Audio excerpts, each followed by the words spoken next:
Seigneur vous bénisse. Amen. Que Dieu vous bénisse. Amen. Nous allons tenir des mots pour commencer la réunion.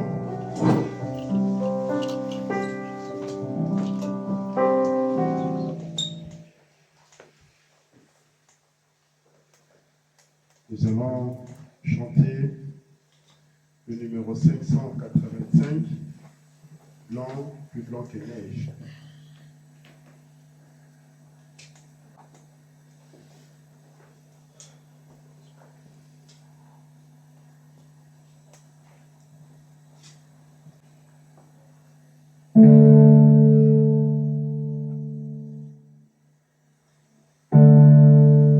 Béni soit la fontaine de sang, révélée au nom des pécheurs. Oh,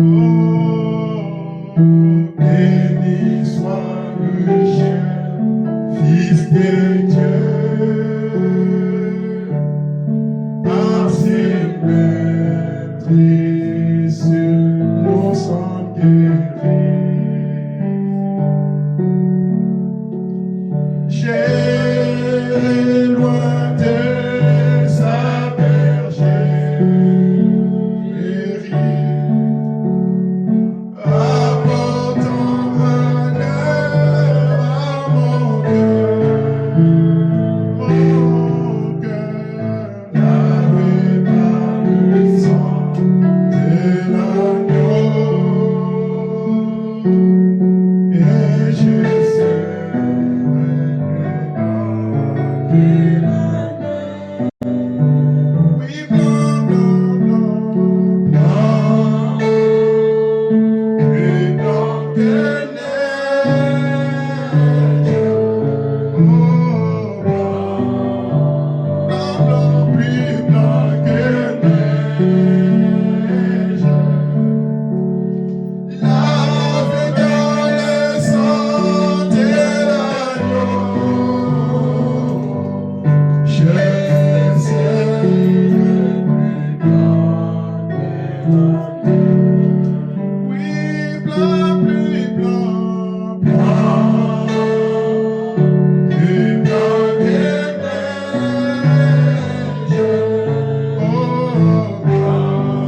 Nous allons ouvrir le Bible dans Psaume 66.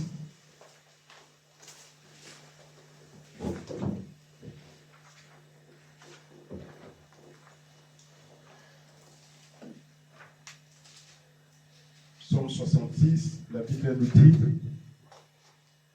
poussez vers Dieu des cris de joie, vous tous habitants de la terre. Chantez la gloire de son nom, célébrez sa gloire par vos louanges. Dites à Dieu que tes œuvres sont redoutables.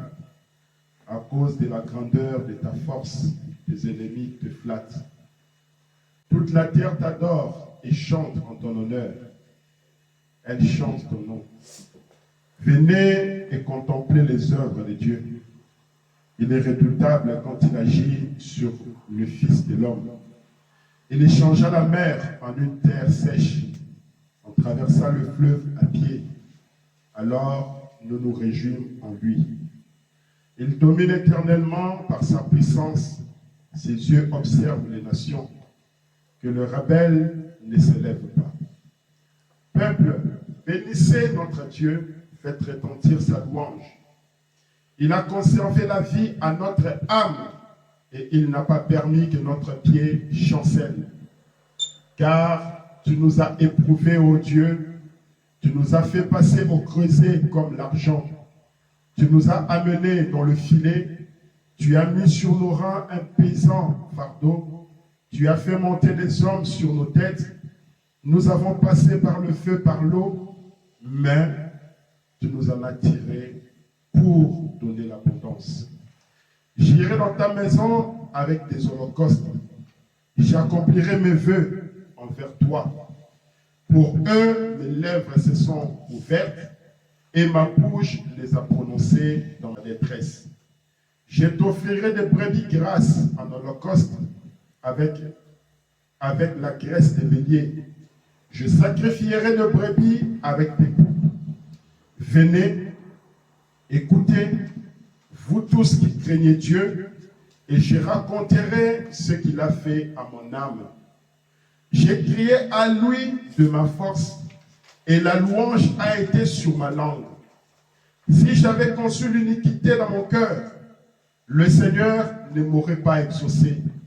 Mais Dieu m'a exaucé. Il a été attentif à la voix de ma prière. Béni soit Dieu qui n'a pas rejeté ma prière et qui ne m'a pas retiré de sa bonté.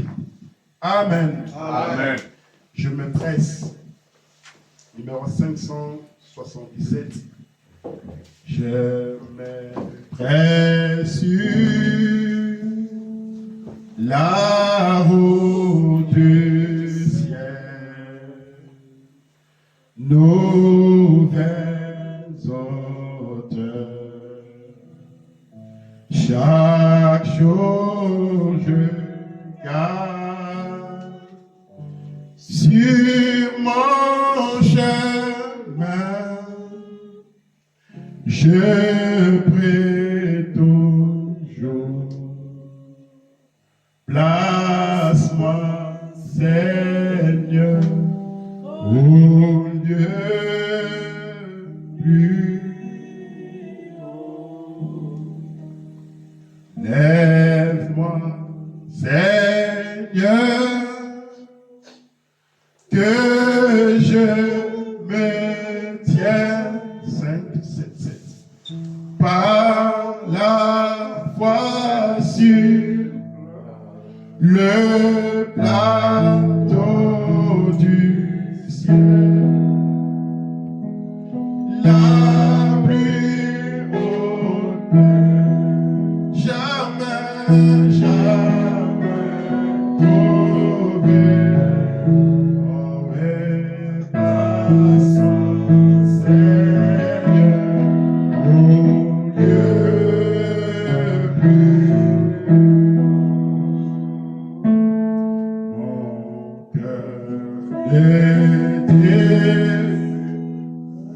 Ses points restés au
visite. Alors nous allons penser à lui dans notre prière.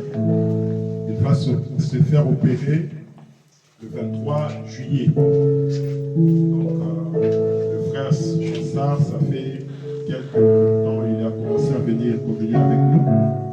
C'est notre jeune frère. Alors nous allons le remettre en prière. Amen. Amen. Que Dieu puisse l'assister, que Dieu puisse l'aider et que le jour de l'opération, que tout se passe correctement. Alors nous allons chanter ces derniers couplets et nous allons prier le Seigneur.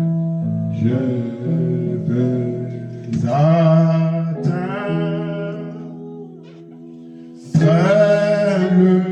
le sommet et voir lui la gloire éclatante avant de voir le ciel,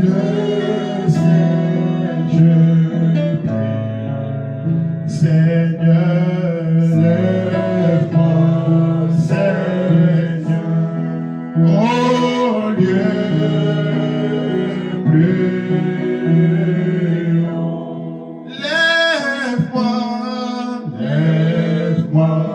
Seigneur, oh Dieu, que je me tienne par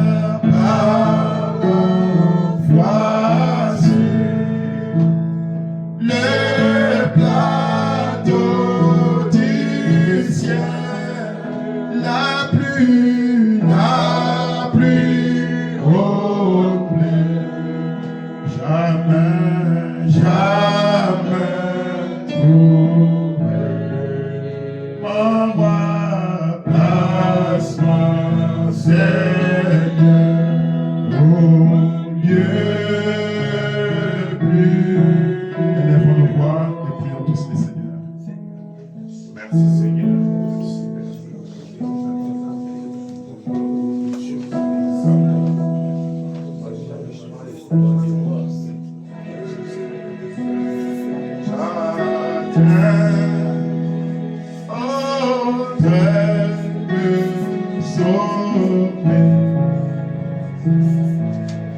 Et voir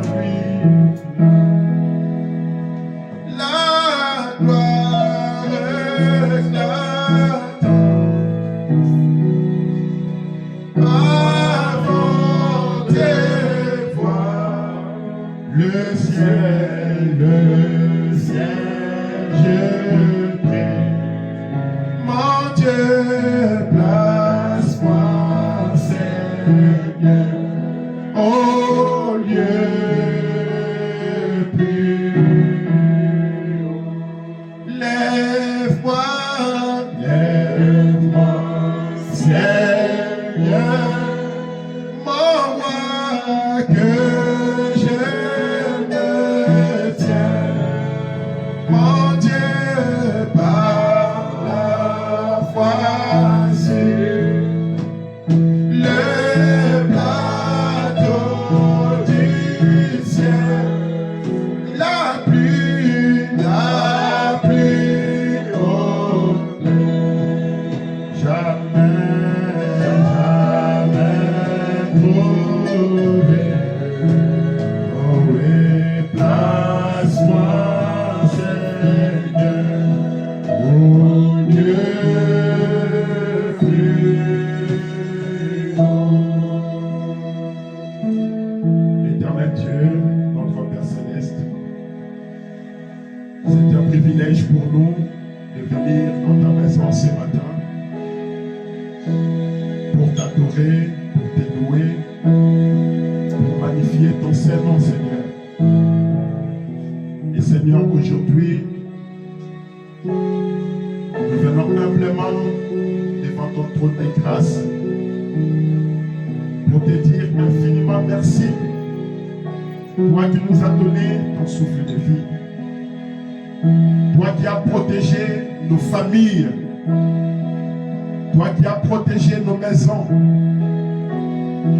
Toi qui nous as donné l'occasion de venir dans ta maison pour communier tout autour de cette belle parole. Seigneur, tu as gardé mes frères ici présents. Certains étaient en déplacement. Tu as été avec eux là-bas et tu les as ramenés au milieu de nous. Nous ne pouvons que te dire merci, Seigneur. Oh Père éternel, tu nous as donné à manger. Tu nous as donné de quoi nous vêtir. Tu nous as donné un endroit pour dormir. Et comme ta parole le dit, ne vous souciez pas des choses de ce monde. Ne vous souciez pas de ce que vous allez manger. De quoi allez-vous vous vêtir? Parce que votre Père qui est dans les cieux, qui prend soin des petits oiseaux, combien de petits peut prendre soin de vous, enfants d'Abraham? Ainsi Dieu notre Père, peu importe les conditions difficiles dans ce monde, mais nous avons une solution.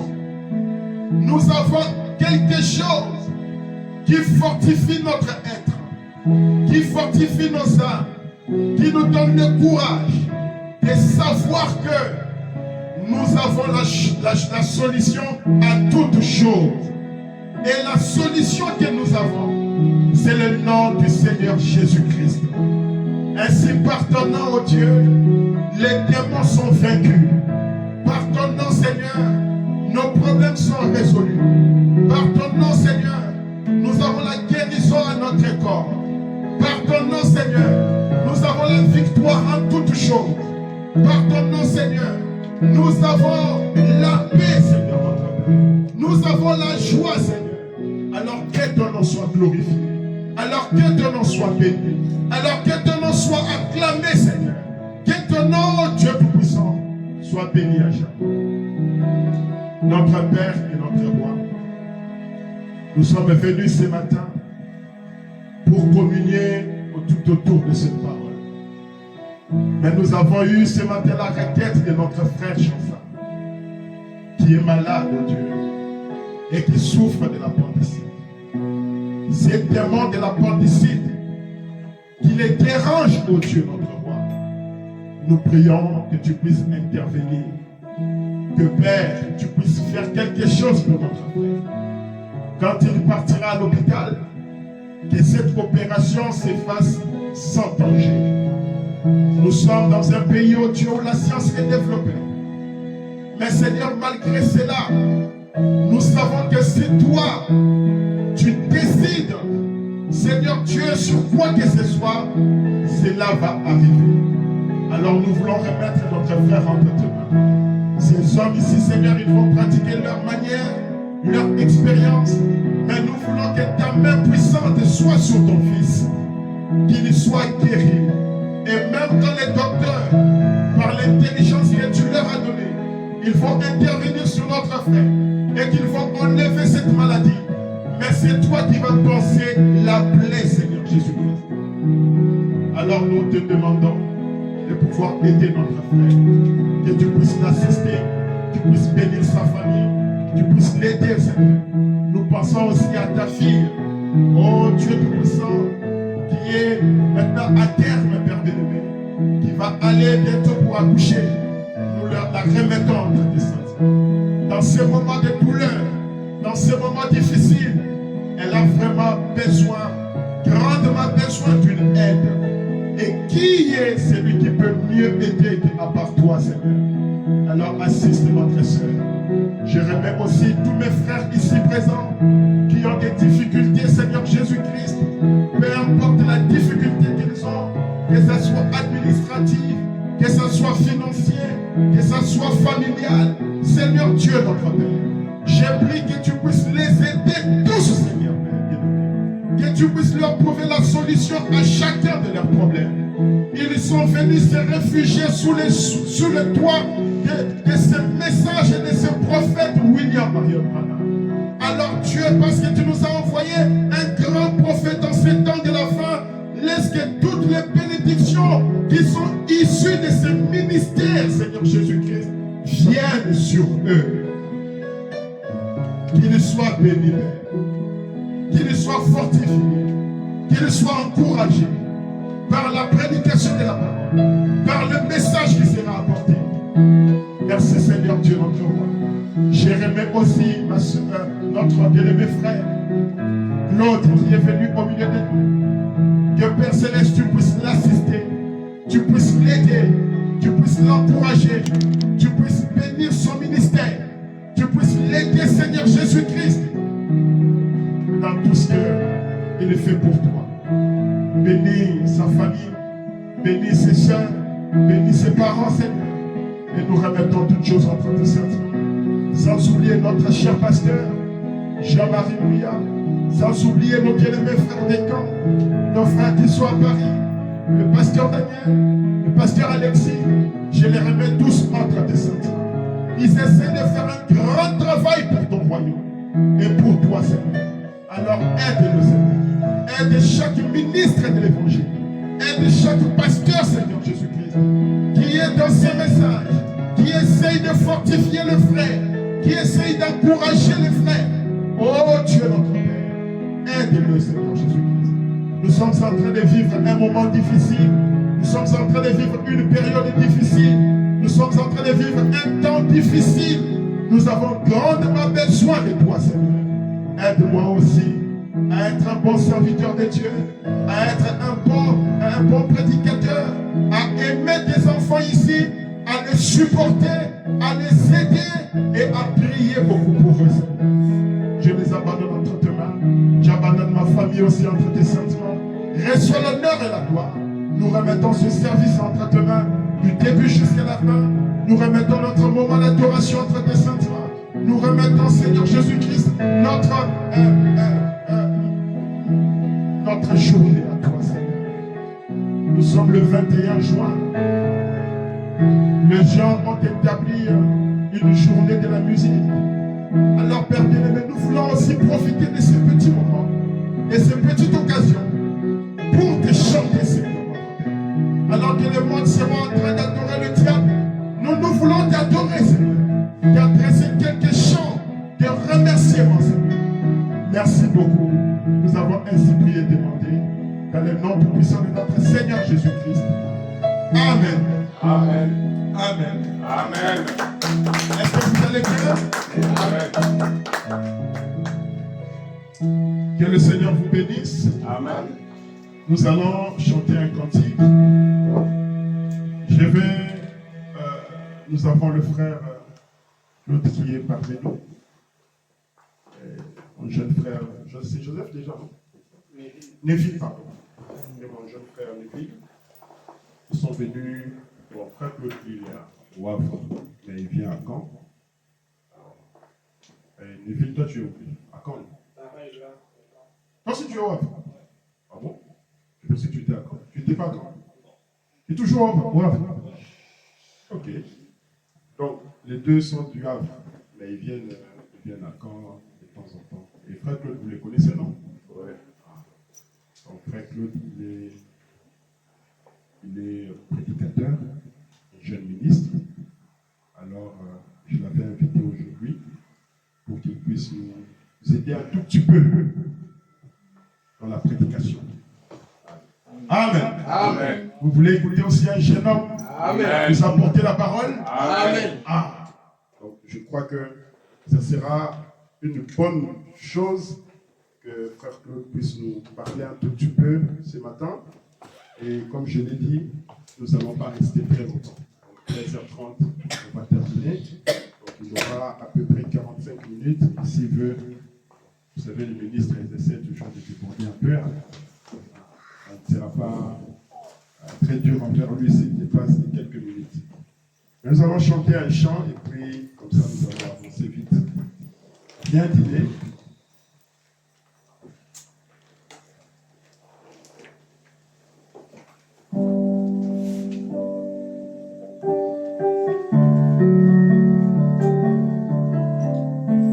Pendant que nous chantons Bien dîner,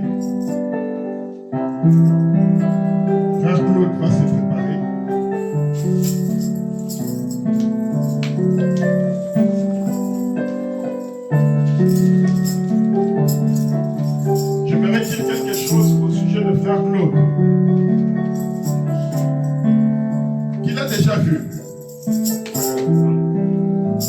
l'avez vu où?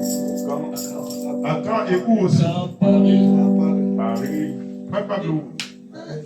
À la maison? Oui. Où encore? Beaucoup de place. À Cherbourg aussi. Vous l'avez pas vu à Cherbourg? Frère Claude, c'est quelqu'un qui... Frère Claude, c'est quelqu'un qui m'aide beaucoup. Et chaque fois que je l'appelle, quand il a la possibilité, il vient. Là, il devrait aller à Nice, à Lille. Il devrait aller à Lille, mais il a accepté de venir ici. Alors c'est vraiment gentil de sa part, hein, très gentil de sa part, de se mettre toujours à ma disposition. Amen. Amen. Amen. Quand on a des jeunes hommes comme ça qui servent Dieu et qui sont toujours prêts à faire des sacrifices, c'est une grande bénédiction. Amen. Daniel, On dit après, gars, après déjà fait sur le passage, je me dis avec le Portugal, j'ai des problèmes. pourquoi vous savez? Si. C'est maintenant qu'on capte ce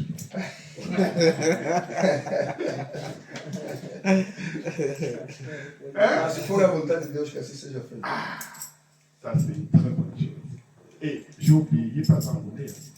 Donc, nous sommes Non, tu veux me joindre en Paris, tu veux me joindre en cas. donc, vous voyez bien la Paris. Oui, tu veux me joindre en Paris. Donc, par exemple, ça s'est gâté. Non, non. Ok. Vous avez ça dans Paris, l'activité pour que la personne. Exactement. Comme la casa du pasteur, tu veux me joindre. Exactement. Donc, c'est une grande famille. Ouais. Hein? Amen. C'est une grande famille. Alors, nous allons chanter Viens dîner. Chama, tu peux aller.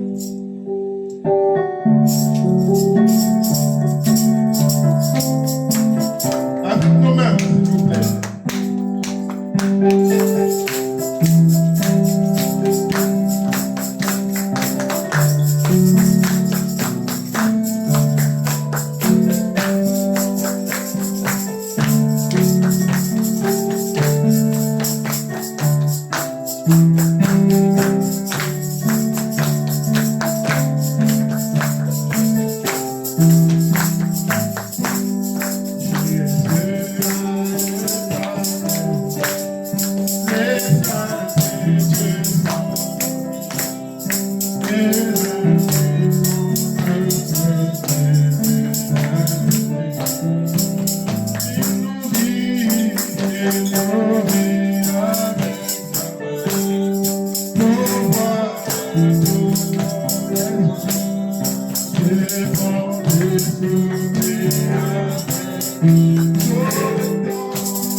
continuer autour de la parole de Dieu avec vous.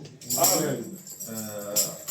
Bien, merci beaucoup le Seigneur d'avoir accordé cette opportunité, ce privilège d'être là présent. Bonne santé, j'espère que vous êtes tous en bonne santé aussi. Amen. Amen. Et, je suis très reconnaissant à Fadel d'avoir accordé cette occasion de mettre ici devant vous, de vous parler à sa place et devant vous, le peuple que Dieu lui a donné. Amen. Vraiment, je demanderai à Dieu vraiment de bien mériter cette confiance Amen. et de ne pas trop m'écarter du chemin. J'ai peur que sa grâce soit avec moi Amen. et que ça ne soit pas moi, mais que Dieu puisse parler au travers de moi. Amen. Et j'espère que ça sera une bénédiction pour vous tous. Amen. Amen. Sans plus tarder, on va prendre nos Bibles. On va lire dans 3 endroits. On va lire d'abord dans le livre des rois, 1 roi, chapitre 18.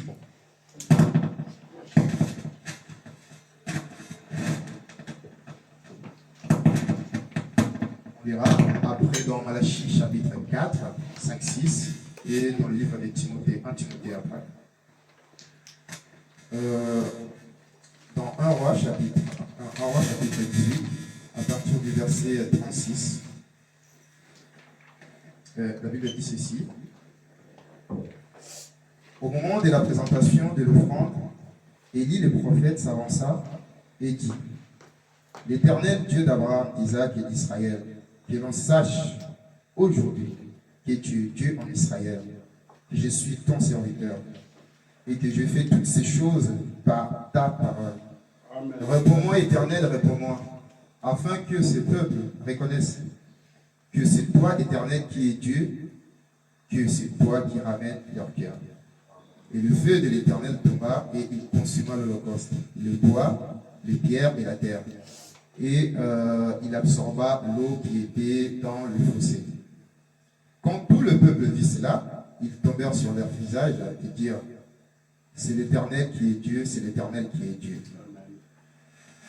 Nous allons lire dans Malachie chapitre 4.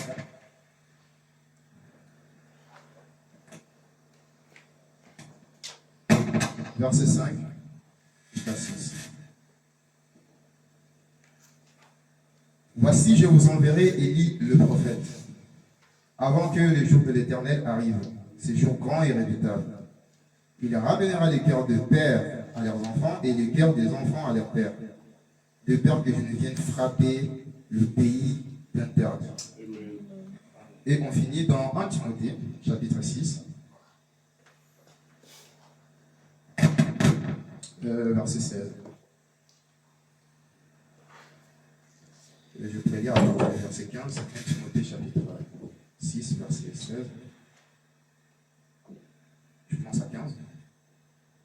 Que manifestera à son temps le bienheureux et seul souverain, le roi des rois et le seigneur des seigneurs, qui seul possède l'immortalité, qui habite une lumière inaccessible que nul homme n'a vue ni ne peut voir, à qui appartiennent l'honneur et la puissance éternelle. Amen.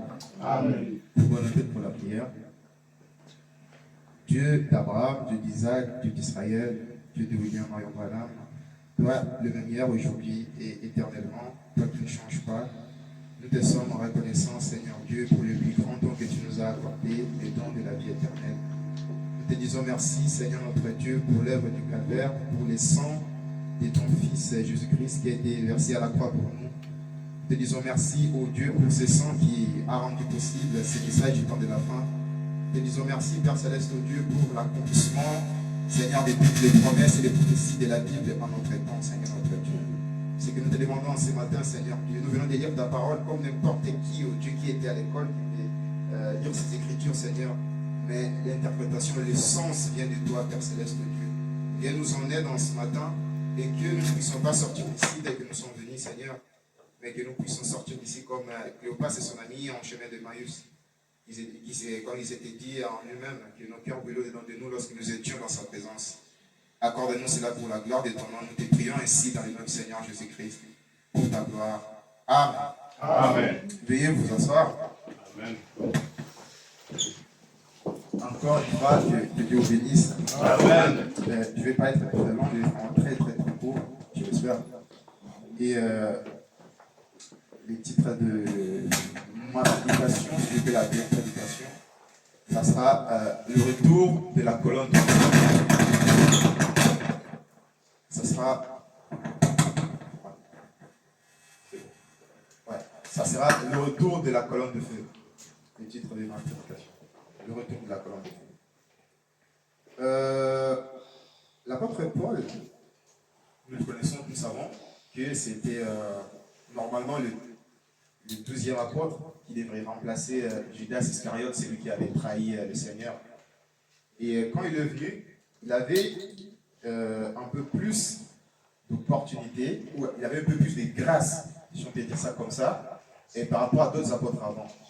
La différence entre Paul et Pierre, par exemple, c'est que Pierre, lui, il connaissait Jésus, il a vécu avec Jésus. Amen. Il avec lui. C'était Jésus dans la chair, Jésus physiquement comme ça. Et Pierre, il a prêché Jésus qu'il connaissait. Paul, quand il est venu, lui, n'a jamais vu Jésus physiquement, il n'était pas avec lui.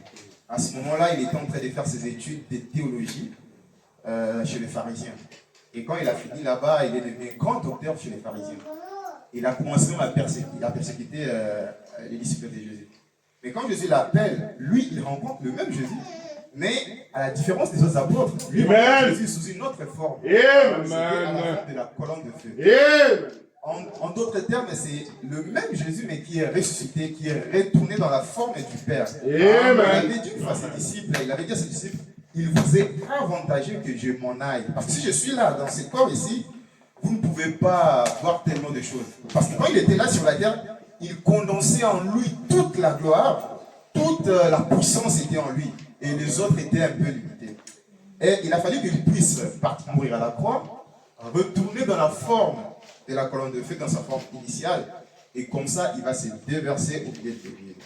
Et Paul, en le voyant dans cette forme-là, Paul a eu plus de révélations à propos de Jésus-Christ par rapport à d'autres apôtres qui étaient avant lui. Parce que lui, il a connu Jésus-Christ à ressuscité. Amen. Amen. Amen. Avant cela, je vais dire dans une citation de Frère Branham, où j'ai tiré cette idée de cette prédication. Dans la prédication, Monsieur, est-ce les signes de la fin? Prêcher les 30, 12, 62, au paragraphe 262. Frère Branham dit ceci.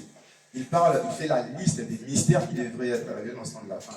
Et il dit, l'un des mystères qui devrait s'accomplir dans ce temps de la fin, c'était le mystère du retour de la colonne de feu au milieu de l'Église.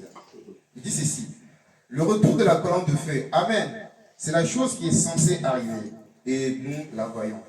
Oh, comme nous pourrions continuer à citer ces mystères, nous voyons cette colonne de feu qui conduisit les enfants d'Israël, la même qui frappa Saul en route pour Damas, et la même qui vient avec la même puissance, faisant les mêmes choses et révélant la même parole, Amen. tout en restant mot à mot avec la Bible. Amen. Amen. Amen. C'est l'un des mystères qui était réellement se manifester dans ces temps de la fin. Et bien, comment ces mystères se manifestent? Un mystère, c'est quelque chose qui est caché. Voilà, c'est inconnu de personne. Et il peut arriver que ça soit révélé. Mais même en étant révélé, il reste quand même des séquelles de mystères, des séquelles de choses qui ne sont pas tellement dites clairement. Amen. C'est ça qu'on appelle un mystère. Dieu, nous adorons.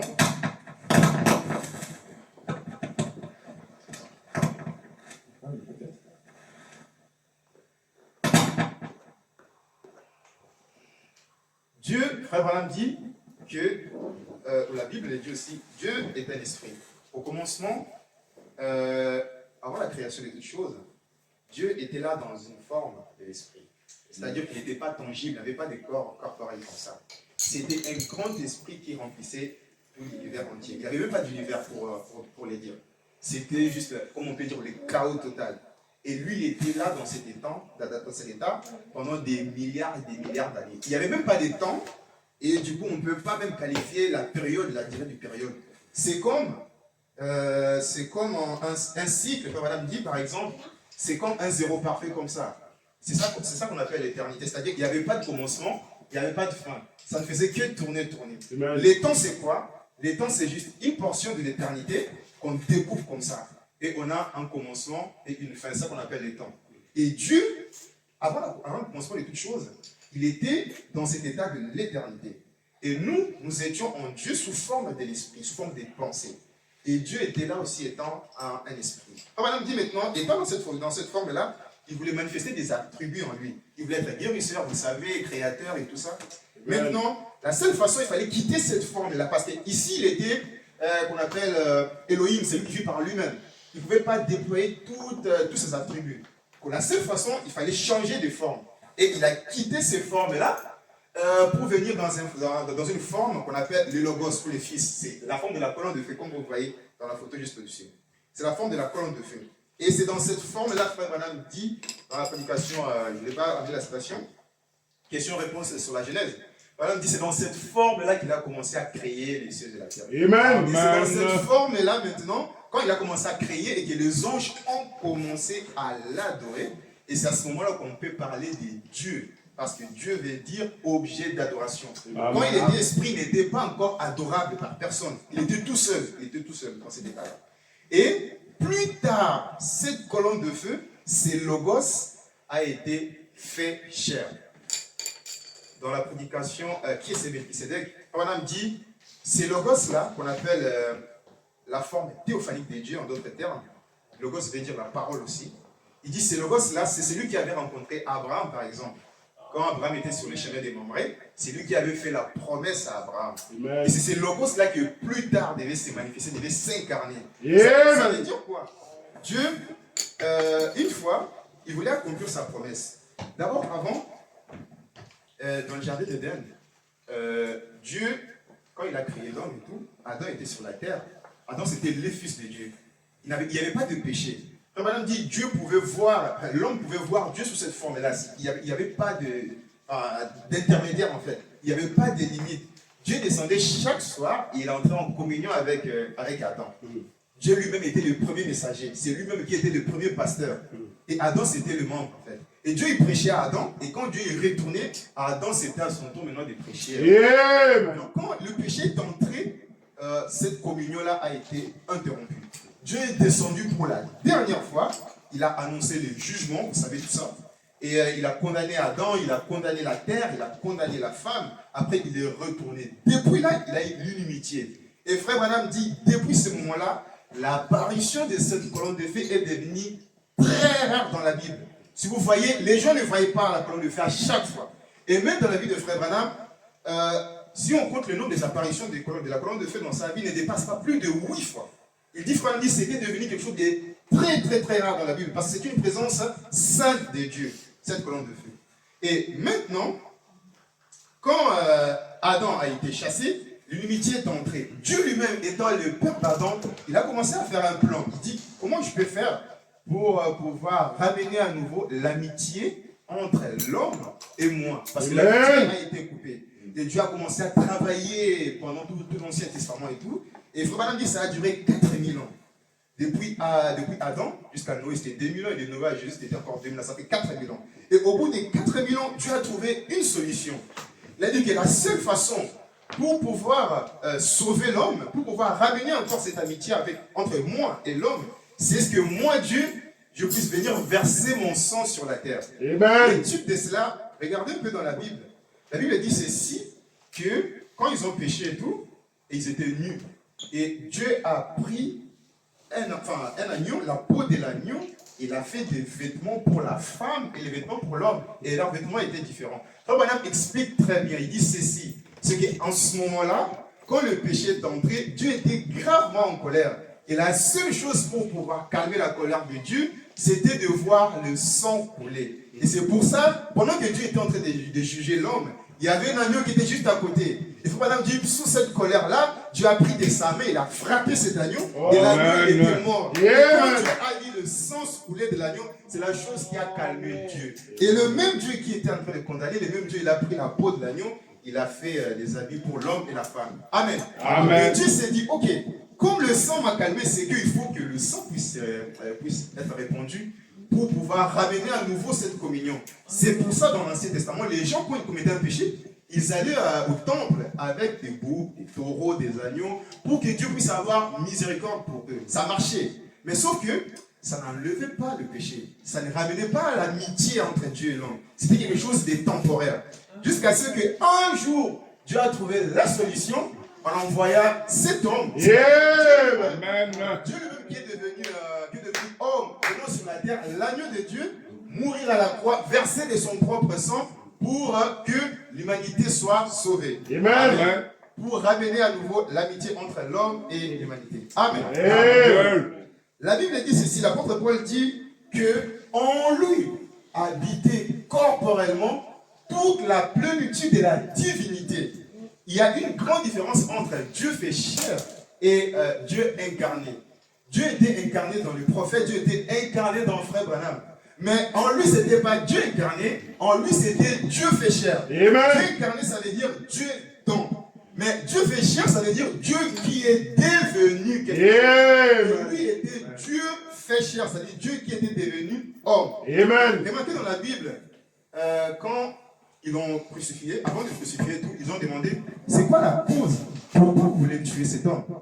Les Juifs ont dit ceci, lui qui est un homme, il s'appelle Dieu. Mais lisez dans la Bible, jamais il avait dit que je suis Dieu, jamais nulle part.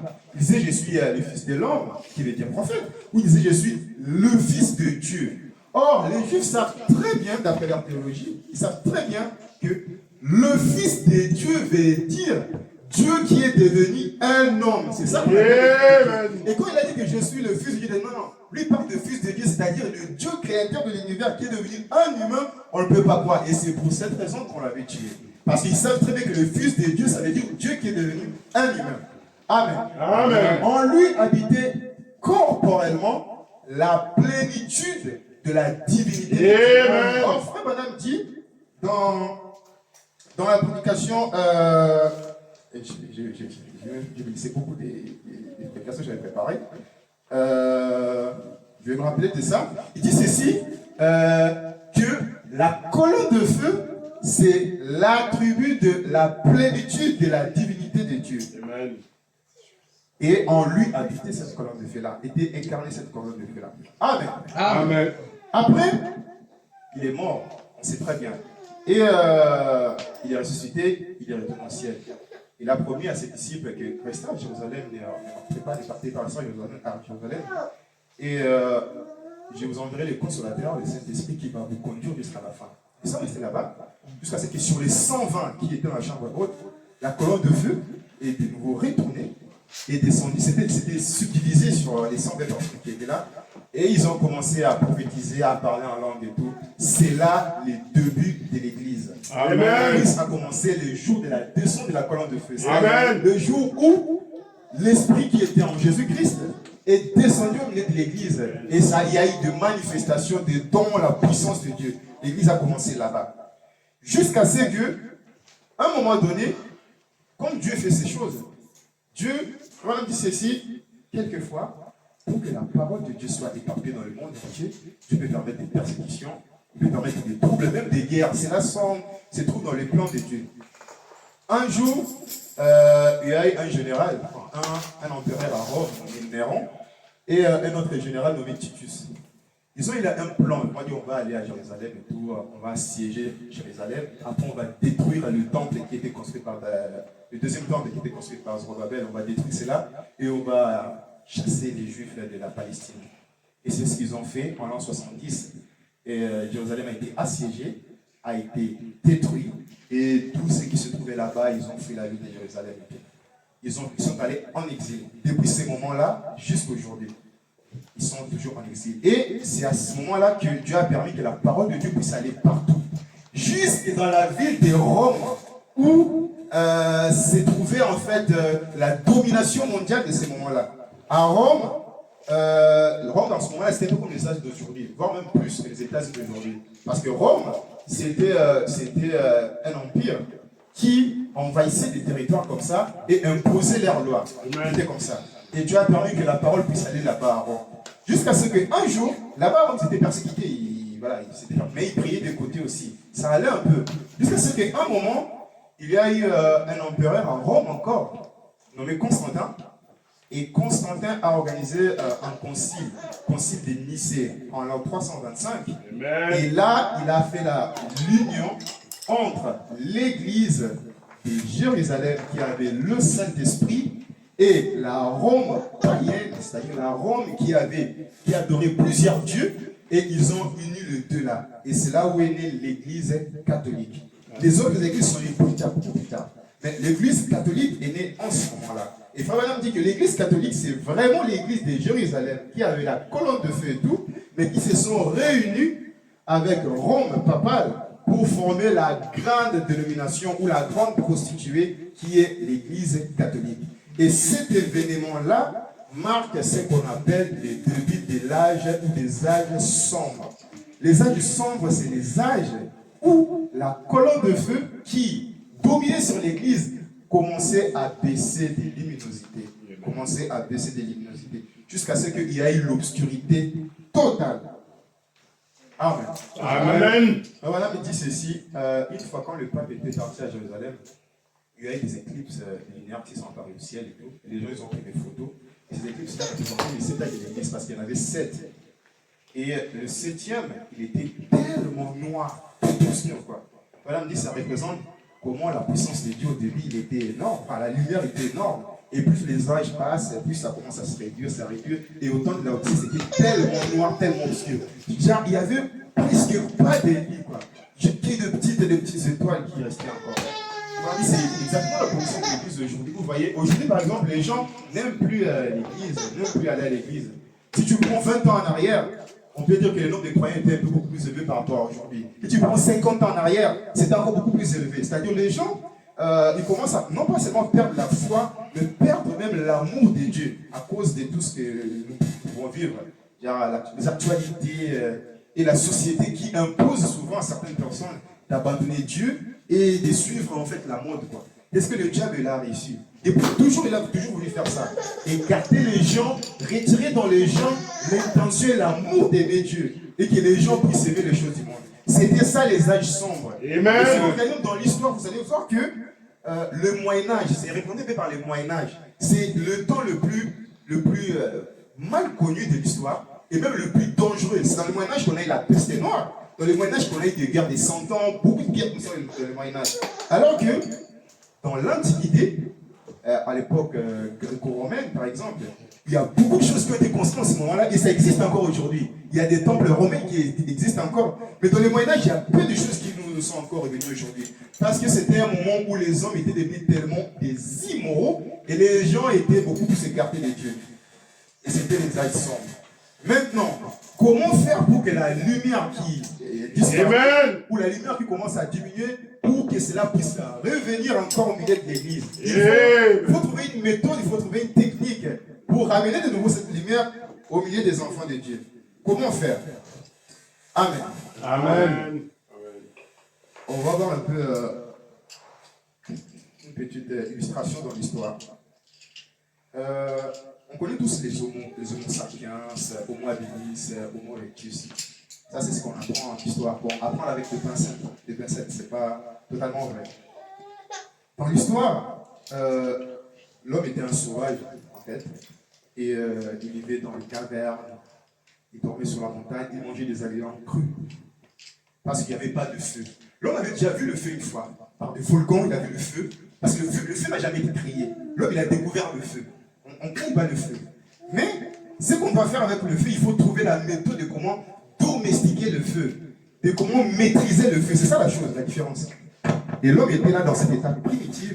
Il n'y avait pas de différence entre l'homme et l'animal. Parce que l'homme, la seule chose qu'il savait faire, c'était tuer un animal, prendre sa peau et faire des vêtements. Mais avec le feu, tu peux faire beaucoup plus que ça. Avec le feu, tu peux créer des machines. Avec le feu, tu peux faire des pantalons. Avec le feu, tu peux créer de l'électricité. Tu peux créer des industries.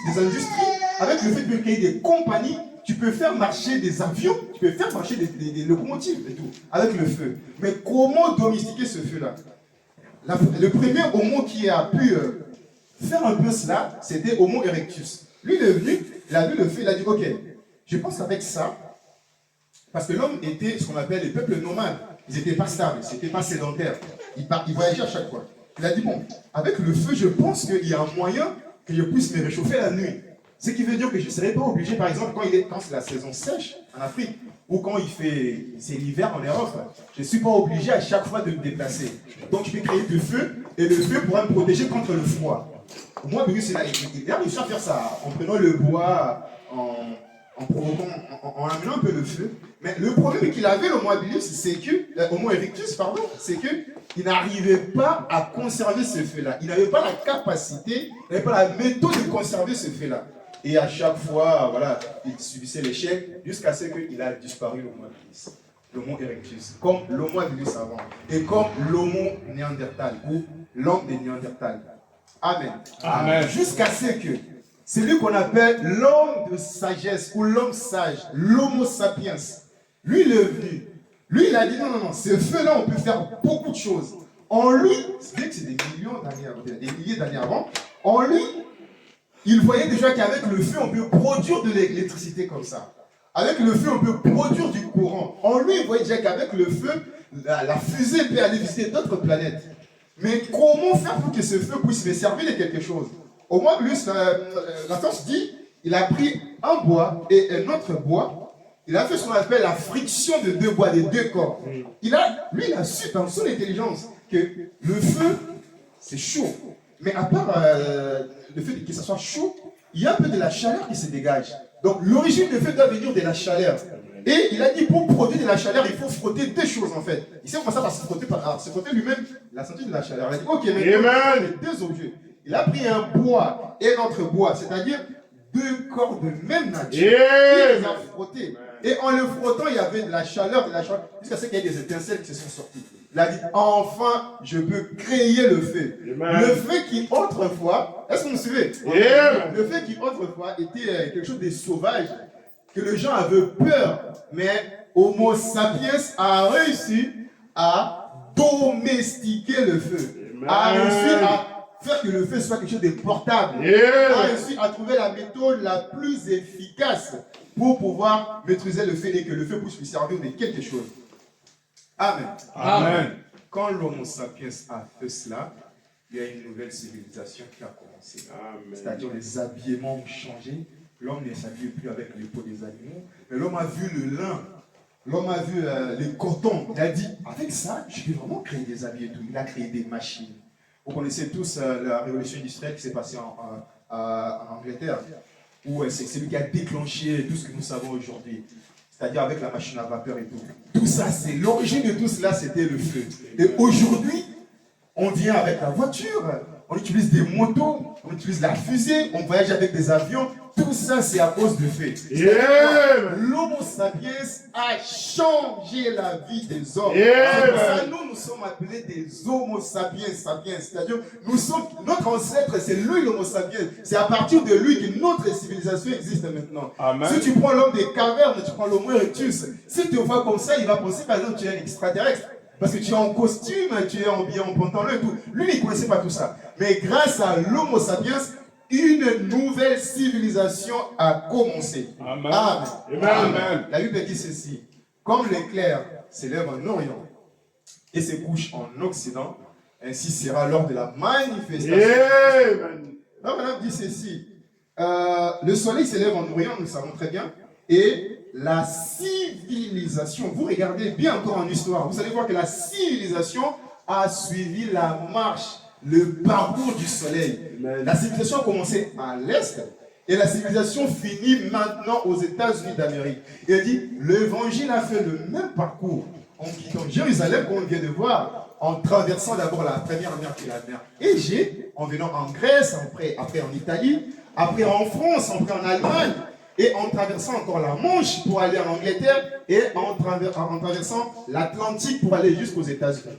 L'évangile a fait ce même parcours, comme le soleil, la lumière, le feu fait le même parcours, et la civilisation, pareil, fait le même parcours. Et aujourd'hui, nous sommes dans le temps du soir. Le soleil qui se couche à l'ouest, nous sommes au temps du soir, où la grande civilisation, maintenant, vous savez tous, maintenant, c'est à l'ouest, la modernité, la science, tout ce que nous voyons aujourd'hui nous vient là, en grande majorité des États-Unis, de l'Occident, parce que c'est le parcours du soleil.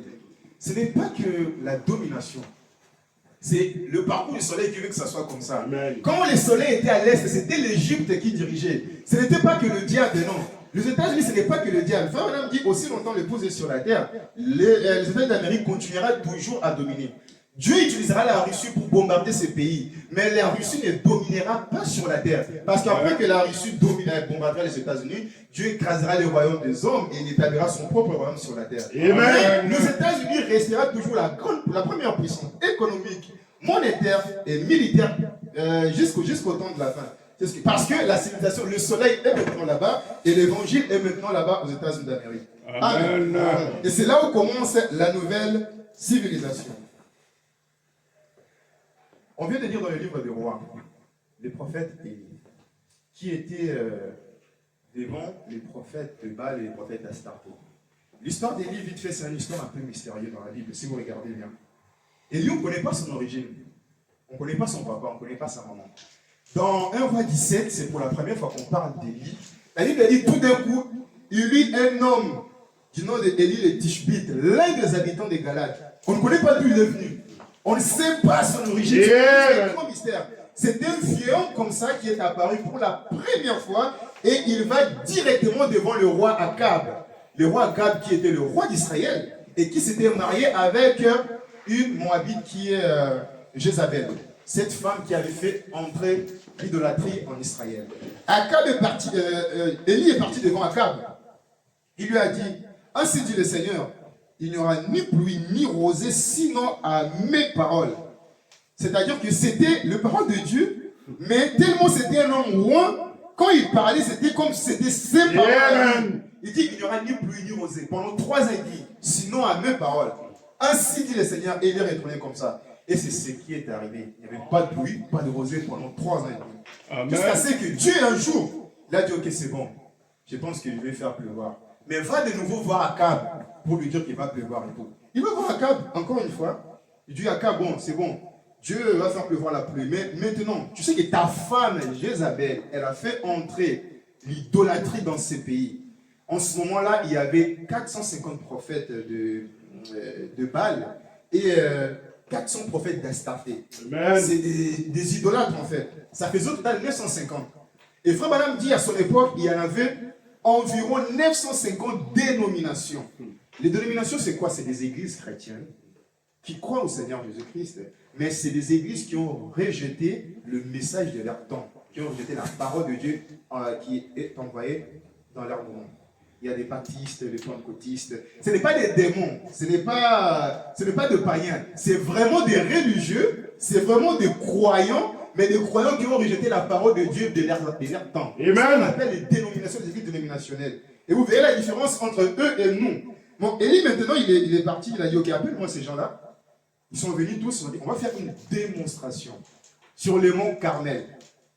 Il dit, là-bas, si le dieu de Baal d'Écran, Belzéboul, ou l'Éternel, le Dieu des Juifs, on verra si lequel de ces dieux-là est le véritable Dieu. Amen. Le véritable Dieu doit répondre par le feu. Amen. Parce que Élie a dit que l'Éternel, le Dieu, habite une lumière inaccessible que personne n'a jamais vue et ne peut voir. Il dit, notre Dieu c'est un grand feu. Notre Dieu, Psaume dit, notre Dieu est un grand soleil. Il dit, Dieu doit nous répondre par le feu. Ils sont partis devant la montagne. Il a demandé de vaches, ils ont donné des vaches. Les prophètes d'Astarté, des Baal, ils ont pris une vache, et lui aussi il a pris une vache, il a préparé, et eux aussi ont commencé à préparer tout. Il dit maintenant, faites tout ce que vous voulez, mais que votre Dieu envoie le feu pour confirmer si vraiment vous êtes dans le vrai ou pas. Amen. Ils ont prié dès le matin, ils ont commencé à prier. Ils ont prié, il n'y avait rien. Et lui dit non, peut-être il dort, faites encore plus d'efforts, criez encore, peut-être il va se réveiller. Peut-être il est en voyage, criez encore. Ils ont crié, il n'y avait rien.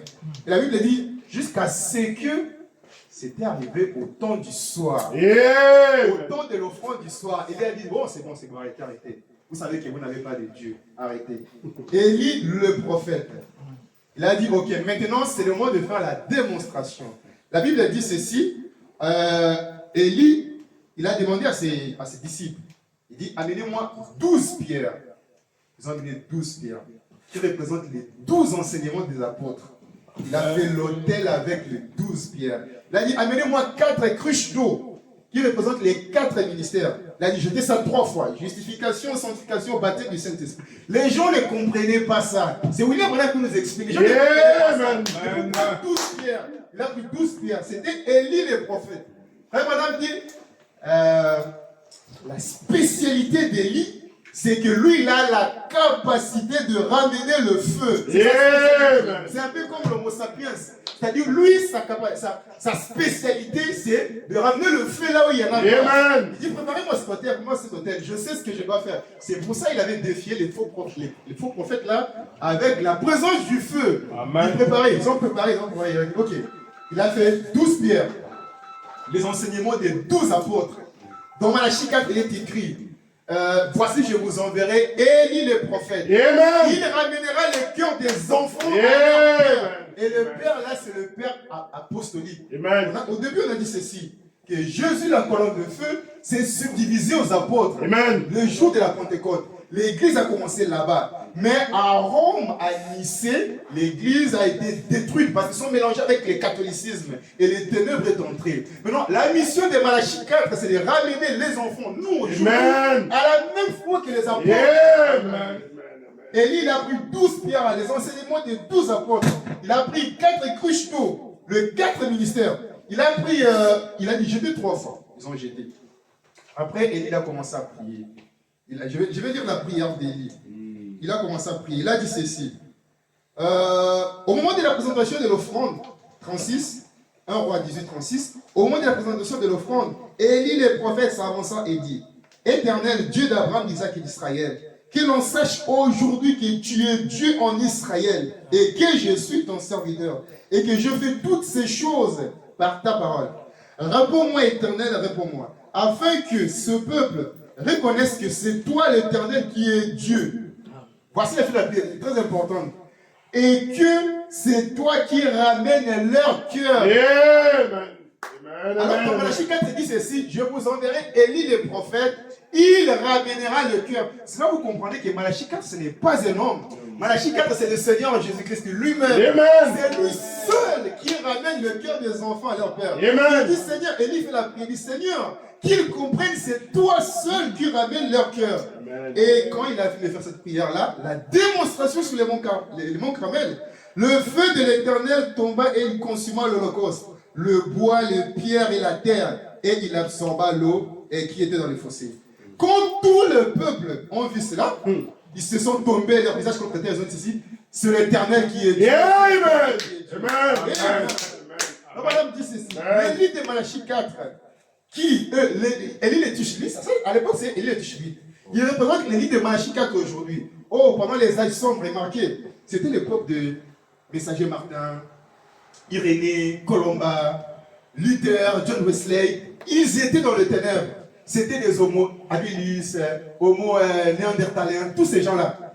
Luther, Wesley et tout ça. Jusqu'à ce que, un moment, à la rue Azusa, il y a eu celui qu'on appelle l'homo erectus.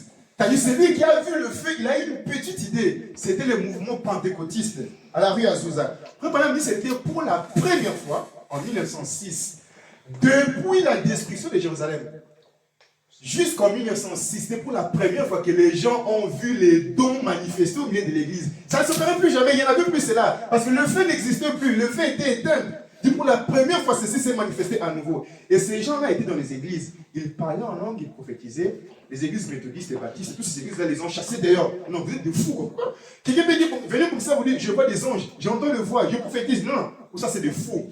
On les appelle en anglais des holy rulers, ça dit le sang roulant, ça dit vous êtes des fous, vous êtes des saints qui roulent par terre et tout.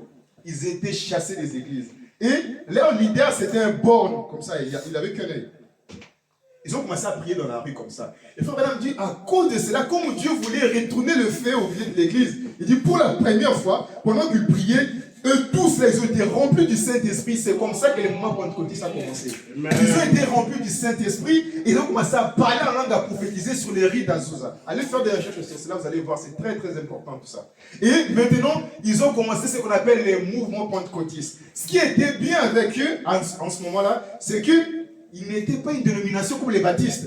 Parce que quand John Wesley est parti, ils ont fait de nomination, ils ont voté un évêque, comment ça? Évêque, l'archevêque, et je sais pas, tous les bishops, ils ont voté tous ces gens-là. Ils se sont organisés exactement comme l'église catholique. Non, les pentecôtistes, ils n'avaient pas de leaders quand ils ont commencé. Ils n'avaient pas de leaders. C'était juste des gens qui venaient à l'église, ils chantaient, ils priaient, un peu de paroles, ils chantaient, ils priaient, et le Saint-Esprit commençait à se manifester. Alors, madame dit, ça c'était très bien. C'est exactement comme, vous avez deux personnes par exemple. Le baptiste, c'est quelqu'un qui a une marmite comme ça, et dans la marmite, il y a beaucoup de choses, il y a beaucoup de nourriture, mais il n'y a pas de feu. Dans la nourriture, ne peut pas bien cuire, quoi. Et le pentecôtiste, c'est des gens qui avaient du feu, et dans leur marmite, il n'y avait rien. C'est ce qu'on appelle la parole. Il dit, frère, dit ceci, le pentecôtiste, c'est le baptiste à un niveau un peu plus élevé. Il dit, donnez-moi le pentecôtiste. Je les enseignerai la prédication de Baptiste. Amen. J'aurai la meilleure église du monde. Ou donnez-moi les méthodistes. Je les enseignerai l'onction des pentecôtistes. Et j'aurai la meilleure église du monde. Amen. Et tous ces gens ont rejeté Frère Branham. Vous le savez très bien. L'homo erectus. Frère Branham dit, comme ils ont rejeté Dieu, Dieu s'est dit, ok, maintenant il faut envoyer Élie le prophète. La personne qui ramène le feu. Comme le pentecôtiste, ils sont restés avec la vapeur, ça n'a rien produit. Tu parles en langue, c'est très bien. Tu prophétises, c'est très bien. Mais avec le feu, on peut partir dans l'enlèvement. Avec le feu, on peut ressusciter des morts. Avec le feu, on peut produire des miracles instantanés. Avec le feu, on peut manifester Dieu sur la terre. Le que parler à prophétiser, tu es homo erectus. Ne te limite pas là. Et l'homo sapiens avait une idée. Frère Branham, William Branham est venu. Il a dit, ok, comme vous avez rejeté la parole et tout, il dit, Dieu m'envoie maintenant à une épouse. Dieu m'envoie maintenant à une église. William Branham, l'homo sapiens de Dieu, raison pour laquelle vous voyez dans toutes nos églises, nous mettons Seigneur des photos. Pour élever Frère Branham. Nous ne l'adorons pas, nous ne l'adorerons jamais. Mais c'est pour montrer juste aux gens que dans cet âge, il y a eu un homo sapiens qui, pour la première fois, a ramené le feu au milieu de l'église. La raison pour laquelle on peut parler de l'enlèvement, la raison pour laquelle on peut parler du ciel, la raison pour laquelle on peut parler des anges, on peut parler de tout ce que vous entendez aujourd'hui, la raison pour laquelle, tu vois, le prédicateur, quand il prêche, il cite, Frère Branham avait fait ceci, avait fait cela, c'est parce que le feu est de nouveau au milieu de l'église. Et quand le feu il revient dans l'église, qu'est-ce que cela produit? Ça produit l'adoration, des chants, des louanges, exactement. Quand le peuple avait vu ça, ils ont dit c'est l'Éternel qui est Dieu, c'est l'Éternel qui est Dieu. Quand cela vient en nous, ça produit la joie, ça produit l'amour envers notre Dieu. Et nous aussi nous disons, c'est le Seigneur Jésus-Christ, le Dieu des frères Branham, qui est le véritable Dieu. Amen. Amen. Amen.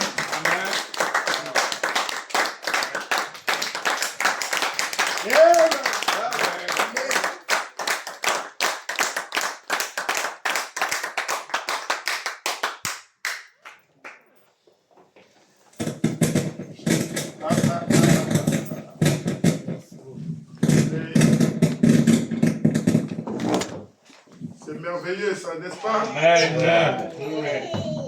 Donnons encore beaucoup d'acclamations.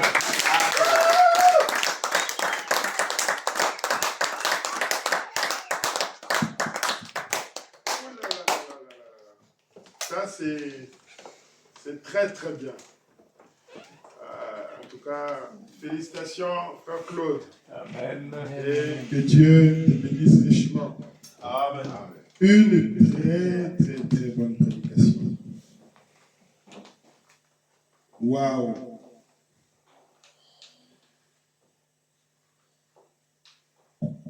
Je ne savais pas que tu maîtrisais aussi bien ton histoire de CM2. L'homo sapiens, l'homo erectus. Waouh, waouh, waouh. Ça, c'est merveilleux. J'aimerais juste compléter un peu avec ce qu'il a dit. Le prophète que Dieu nous a envoyé en ces temps de la fin, mes frères. C'est une grâce spéciale de recevoir William Marion. Amen. Amen. Vous savez, si vous ne connaissez pas de quoi nous sommes en train de parler, la meilleure des choses à faire, c'est de rester humble et calme et d'écouter. N'est-ce pas? Amen. Si vous dites, mais c'est qui encore, William Branham, vous êtes tout le temps en train de nous parler de ce monsieur-là, il est qui?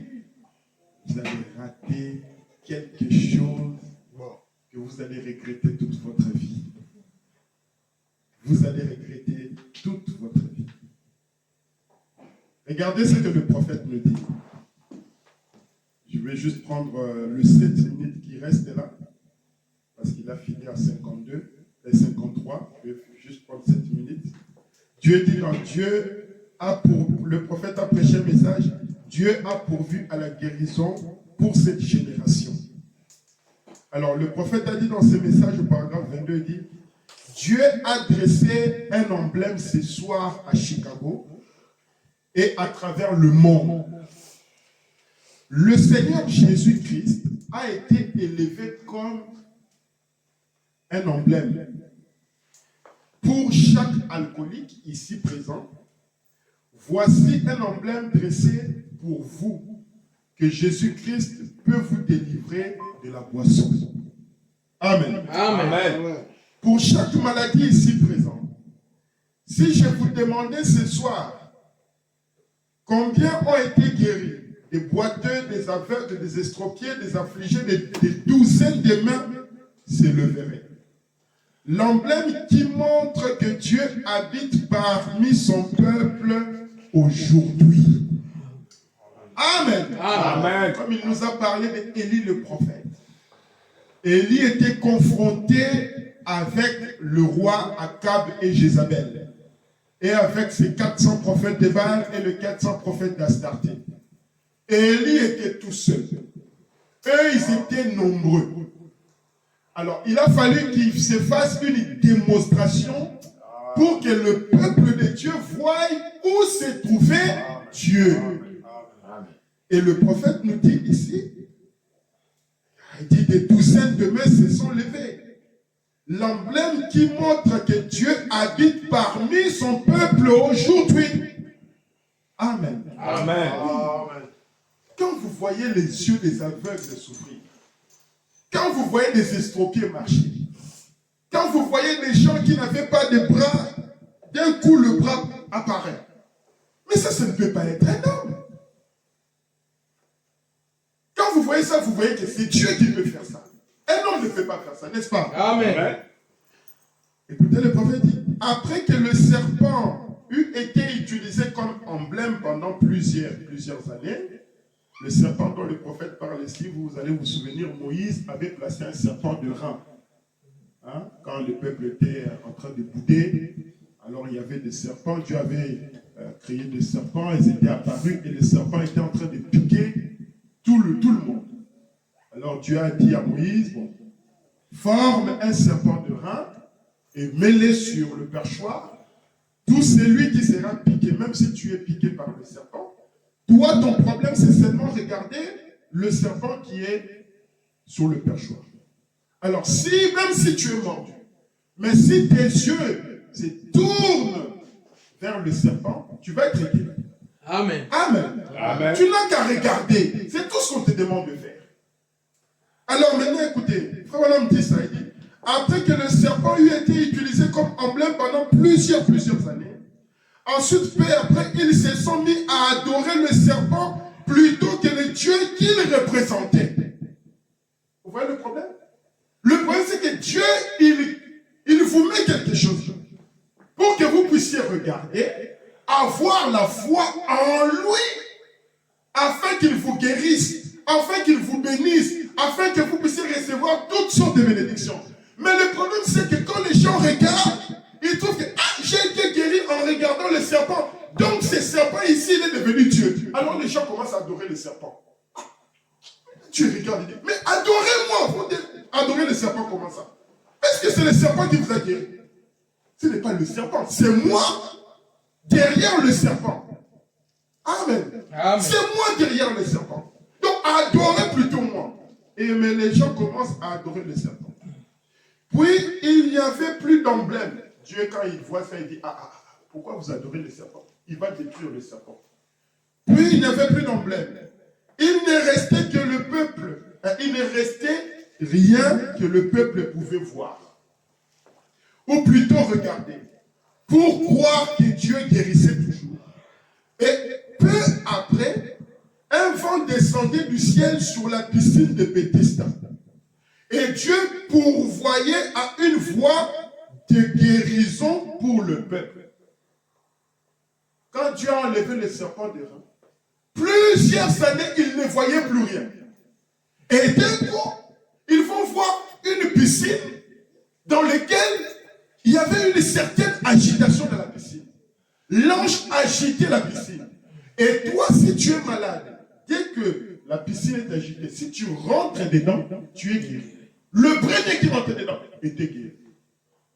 Et après, il y a eu beaucoup de gens qui se sont venus tout autour de la piscine. Il y a beaucoup de gens qui ne croyaient qu'à la piscine. Ils ont commencé à croire qu'à la piscine. Et un jour, le Seigneur Jésus-Christ est venu sur la terre. Il a trouvé un homme qui était là, qui avait fait plusieurs années sans être guéri. Et il lui dit, veux-tu être guéri? Et le monsieur va lui dire, ah, mais ça fait plusieurs années, je suis ici. J'attends que l'eau s'agite pour que je rentre. Mais il n'y a personne qui m'aide à rentrer dedans. Dès que la piscine est agitée, quand je vais y entrer, il y a déjà quelqu'un d'autre qui est rentré. Donc moi, je reste là sans guérison à chaque fois. Jésus ne lui avait pas posé la question si tu es rentré ou comment. Non, Jésus lui a dit, veux-tu être Amen.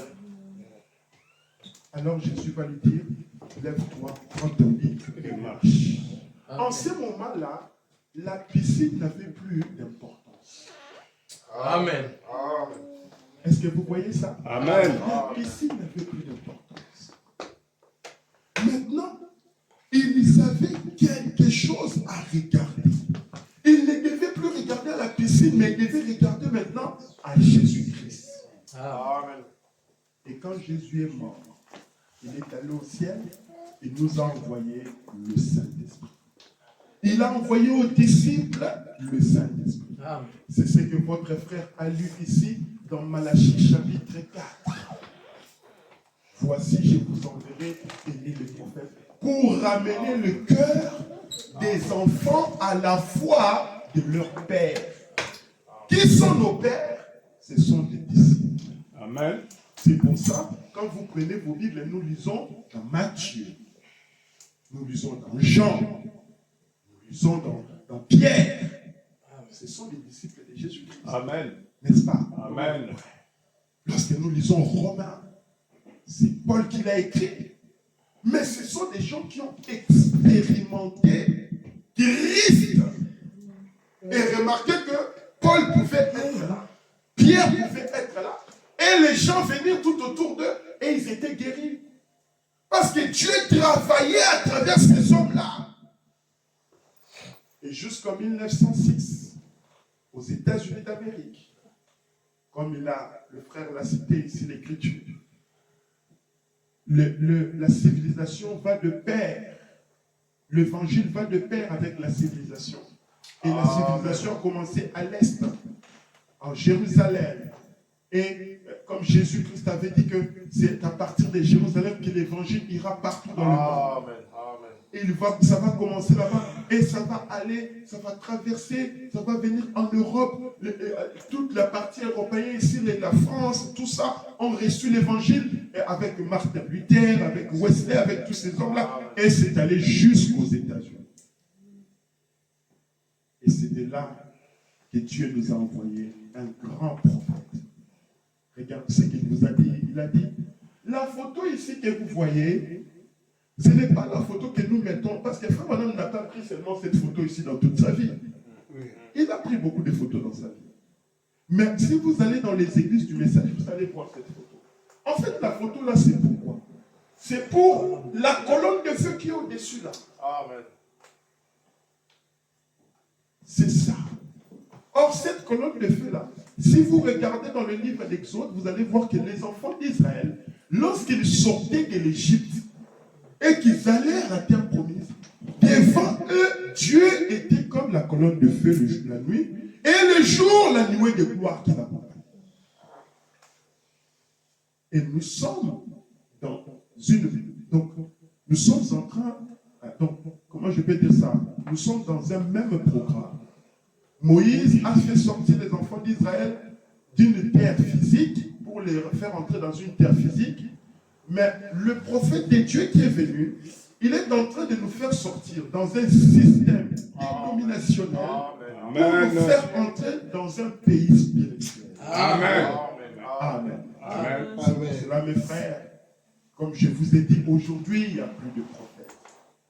William Branham n'est plus là. Mais le message est là. La parole est là. Nous avons toujours quelque chose sur quoi regarder. C'est pour ça, regardons à la parole de Dieu. Amen. Et comme cette parole, lorsque le prophète était sur la terre, Dieu l'a confirmé avec la présence de la colonne de feu. Nous, tout ce que nous avons à faire, c'est seulement regarder à ce que la parole nous demande. Tout ce que nous avons à faire, c'est seulement regarder. Comme le serpent de Ram, les enfants d'Israël ne faisaient que regarder. Nous aussi, nous regardons seulement. Tu es malade, regarde à la parole. Tu as un problème, regarde à la parole. Amen. Tu as des difficultés, regarde à la parole. Et mes frères, ça fait 16 ans que je suis dans ce pays ici.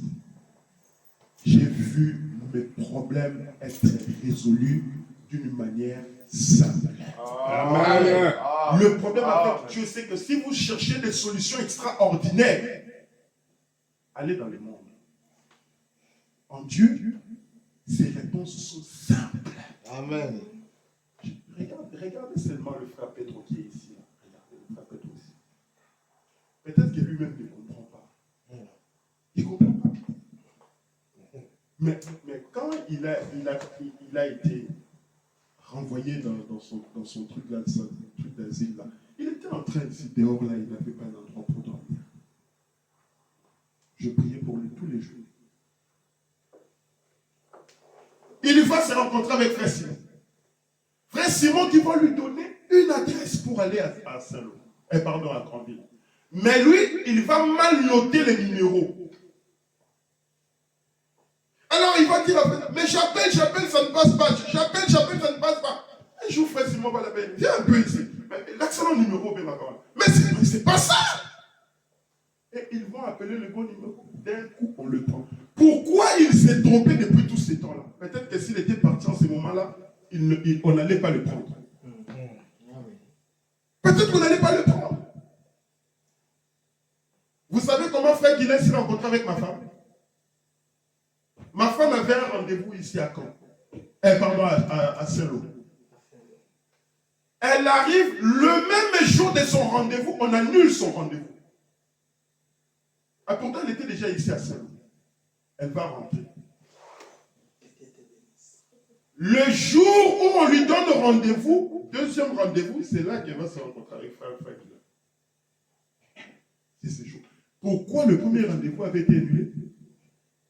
Faut se rencontrer avec moi. Est-ce que vous comprenez comment Dieu fait les choses? Amen. De manière simple. Amen. De manière simple. Alors mes frères, regardez, frère Fiston. Il est venu ici, il ne savait même pas que ça c'est l'église du message, tout ça. Petit à petit, il vient, petit à petit. Et maintenant, il va à Paris rencontrer sa famille là-bas. Sa famille dit, mais tu es aussi dans les messages. Oui, je suis aussi dans les messages. Oh, gloire à Dieu. Mais la famille était très contente de voir, ah, tu es aussi avec le pasteur Mouya. Mais nous sommes avec le pasteur Mouya. Nous connaissons depuis. Amen, amen. Comment ça s'est fait? Très simple. Alors mes frères, ne cherchez pas des choses compliquées. Amen. Ce que vous venez d'attendre ici, croyez cela. Amen. Gardez cela dans votre cœur. Amen. Amen. Amen. Comme je vous ai toujours dit, moi mon problème, c'est simplement que vous puissiez croire. Amen. Après, il y a que de Paris. Je pars à Paris, mais avec ma parole. Amen. Amen. Amen. Je pars à Paris, mais avec la parole. Amen. Parce que j'ai déjà reçu la chose la plus importante. Amen. Je ne vous retiens pas ici. Non. Ce que je veux, c'est la parole. Amen. Dès que vous avez la parole, je vais aller au Brésil avec ma parole. Amen. Amen. Parce que c'est la chose que Dieu veut que vous puissiez avoir. Regardez seulement la parole. Amen. Amen. Il a cru à la parole depuis la fête. Mais partout où il passe, il cherche seulement la parole. Il cherche seulement la parole. Il cherche seulement la parole. Vous aussi demain, quand vous allez partir, je ne sais pas où, au Canada, ou quand Dieu va vous bénir, parce que je crois que Dieu va vous bénir tous. Amen. Amen.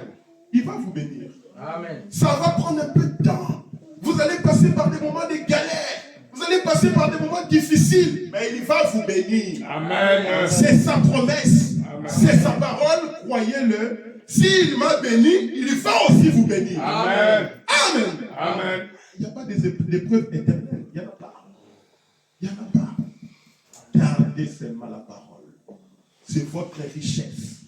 C'est votre force. Amen. Amen. Amen. Sans plus tarder, nous allons prier et puis nous allons rentrer dans notre deuxième phase. Nous allons juste chanter. Alors, Nanya Bogisinze Baboyem. Qui va chanter? Frère Bruno, bon, frère Fistol, lui, il n'était pas là, donc il n'a pas préparé un chant. Frère Pablo aussi n'était pas là. Dani. Dani avec Yannick. Dani, on va faire frère Pedro. Au Boris Bon, donc finalement, il n'y a que moi qui vais chanter alors. Non, frère Guilla. Frère Guilla Koyemba.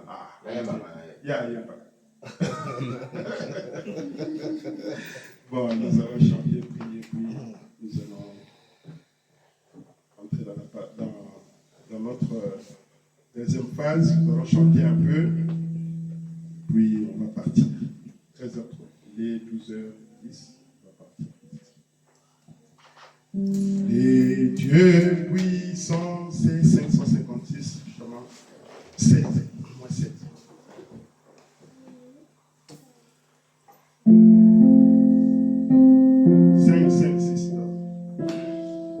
Les dieux puissants, c'est Jésus, c'est le prince de paix, le Père de l'éternel. Merci beaucoup, frère Claude. Et beauté, oh le merveilleux ange. Nous allons nous lever. Par qui toute chose est fière.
la vraie parole incarnée, l'âme était rachetée, la sagesse et perfection, majesté et puissance, tous ces dangers le baisent, moi je le trouve ensemble, chacun tout est dans le tout est dans mon Dieu, la plénitude et tout dans lui, tout est tout en lui, tout est dans lui. Mon Dieu, Jésus est Dieu tout-puissant et tout est dans lui. Éternel Dieu, notre Père, nous te disons merci. Merci pour la parole que tu nous as donnée ce matin, Seigneur, à travers de ton Fils, notre cher frère Claude, à qui tu as inspiré ces très beaux serments, Seigneur. Un serment approprié pour cette Église. Bien-aimé Père, qui a commencé sa marche vers la terre promise, vers le pays heureux et le pays béni. Ce pays où dans les âges passés, les grands prophètes de Dieu ont voulu plonger leur regard, ont voulu en désirer vivement vivre à cette époque, mais ils ne l'ont pas eu cette grâce. L'âge où l'homme et Dieu se sont à nouveau assemblés, Seigneur. Là où l'homme est devenu Dieu, là où Dieu est devenu un homme. Notre Père et notre Roi, je te remercie infiniment pour nous avoir envoyé Élie le prophète. Quand Élie était sur la terre, le premier Élie a fait descendre le feu. Bien-aimé Père Céleste, pour prouver que le Dieu Tout-Puissant, ce n'était pas le Dieu Baal, ce n'était pas le Dieu d'Astarté, mais c'était le Dieu de gloire, le Dieu d'Abraham, le Dieu d'Isaac, le Dieu d'Israël. C'était lui le véritable Dieu. Et au moment d'épreuve, au moment de la confrontation, Élie a démontré que le Dieu vivant était derrière lui. Même si Akab avait un grand nombre de prédicateurs, même si Akab avait un grand nombre d'églises, mais toutes ces églises-là se sont avérées fausses, Seigneur. Toutes ces églises-là se sont avérées vides, Seigneur. Et en ces temps de la fin, tu nous as envoyé Élie le prophète, selon la promesse de Malachie 4, qui est venu avec la confirmation de la présence de Dieu, de la colonne de feu. Alors les malades ont été guéris, les estropiés ont marché, les aveugles ont recouvert la vue, les muets ont entendu, Seigneur, les sourds ont entendu, Seigneur. Oh Dieu Tout-Puissant, les muets ont parlé. Et Père, nous avons vu en ces temps de la fin des grands miracles qui se sont opérés, des grandes délivrances qui se sont opérées. Nous pouvons dire réellement, sincèrement, que tu nous as envoyé Élie le prophète. Et tous ceux qui écoutent la parole de William Branham, et tous ceux qui ont entendu ce message de l'heure, Seigneur Dieu, ont le droit de recevoir la guérison de leur corps, ont le droit de recevoir la guérison de leur sang, ont le droit de recevoir la guérison de leur esprit. Et puisque nous avons cru à lui, donne-nous cette guérison, Seigneur. Nous voulons sortir d'ici en tant que des hommes et des notre vie soit transformée, Père. Que l'amour de Dieu vienne dans notre cœur. Puisque nous avons reçu un message de notre temps, oh Dieu, alors c'est toi-même qui es en train de marcher avec nous. Donne-nous la victoire. Donne-nous la victoire, Seigneur. Nous le déclarons au nom de Jésus-Christ. Nous prions pour notre frère Chansa. J'ai prié pour mon frère Chansa, qui est malade, oh Dieu Tout-Puissant. C'est démon d'appendicite qui les dérange. J'ai prié que tu les restaures complètement. Que ces jeunes hommes viennent à l'église. Que ces jeunes hommes puissent écouter la parole. Que ces jeunes hommes, sa vie soit changée, oh Dieu. Qu'il donne son cœur à Jésus-Christ. Qu'il donne sa vie à Jésus-Christ. Que Père bien-aimé, tu puisses les transformer à jamais. Je prie pour chacun de nous ici, Père. Tous mes frères qui sont ici, Père. Que Père, ils puissent ressentir un changement dans leur marche. Qu'ils puissent ressentir un changement dans leur comportement. Qu'ils puissent ressentir un changement dans leur vie. Et qu'ils sachent qu'aujourd'hui, Dieu a envoyé un prophète pour nous amener au ciel. Non pas pour nous perdre, Seigneur, mais pour nous amener au ciel, Seigneur. C'est le chemin que nous devons suivre. Que ton nom soit béni. Merci pour toutes choses. Merci pour ton fils Claude.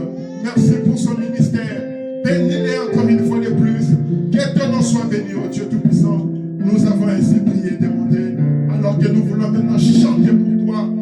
Élever ton nom, Seigneur. Te glorifier à l'occasion de cette journée. Sois béni à jamais. Au nom de Jésus-Christ, nous avons ainsi prié et demandé. Amen. Amen. Et que le Seigneur vous bénisse. Amen. Merci beaucoup. Nous allons faire passer les paniers des offrandes. Frère Guilain, tu peux passer les paniers des offrandes, s'il te plaît, pendant que nous sommes en train de chanter. Nous allons chanter Au quel beau soleil, numéro 137. Le frère Claude peut venir installer le matériel.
Deuxième partie.